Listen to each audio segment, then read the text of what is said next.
jijiyansa za ki tsinka da yawa kamar guda 32, ki wanke space ki nemi tukunya ki saka, wanda yake neman ƙaruwa haifuwa kenan. In kin tafasar kin tabbata, amma sai ya kasance lokacin al'ada ya zo, shine ake amfani da shi. Kullum za ki cika ƙaramin kofi ki sha. In kin tafasar kullum za ki cika ƙaramin kofi ki sha. Idan ya kasance matsalar mahaifa ne, in Allah ya yarda zai saito. In ya kasance ƙwayoyin halittar ne ba da ƙarfi, baya da kyau, in Allah ya yarda zai yi, insha Allah. Sirrikan da nake son bayar yau kenan.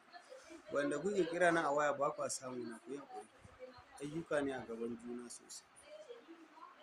Insha Allah. In ba haka ba, in har ni na buɗe baki na ce zan ma aiki, ka yankar zan yi, don yawanci bana karya kaddara, kuma abun Ubangiji yake.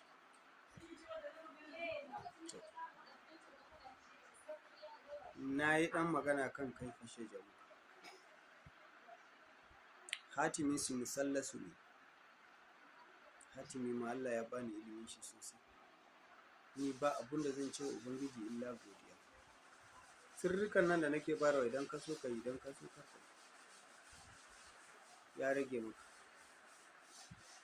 Sirrin da nace zan sake bayarwa a ranar, ko ka yarda ko baka yarda ba, kai ko kai musulmi ko kai ba musulmi ban ka ɗauka ka yi zai, insha Allah. Amma kowane abu da lokacinsa. Yau muna magana akan gyaɗan jeji. 'Ya'yan gyaɗan jeji kuma babban mallaka ne.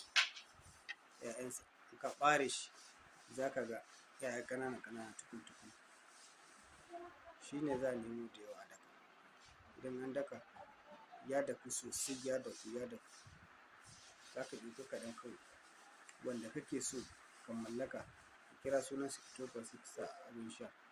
Shi a abin sha ake. Bare taɓa zuwa fitsari ba, baki ga yanayin soyayyan ku ya canju. Sirrikan da nake son bayar yau kenan. Amma kai fashe jamukan da na yi magana a kai, na taɓa bayar a baya. Amma na wannan baka taɓa ji ba.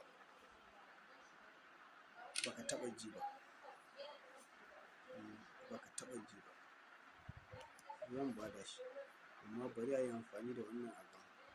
Sannan zan zo yi magana kan jijiyan aduwa.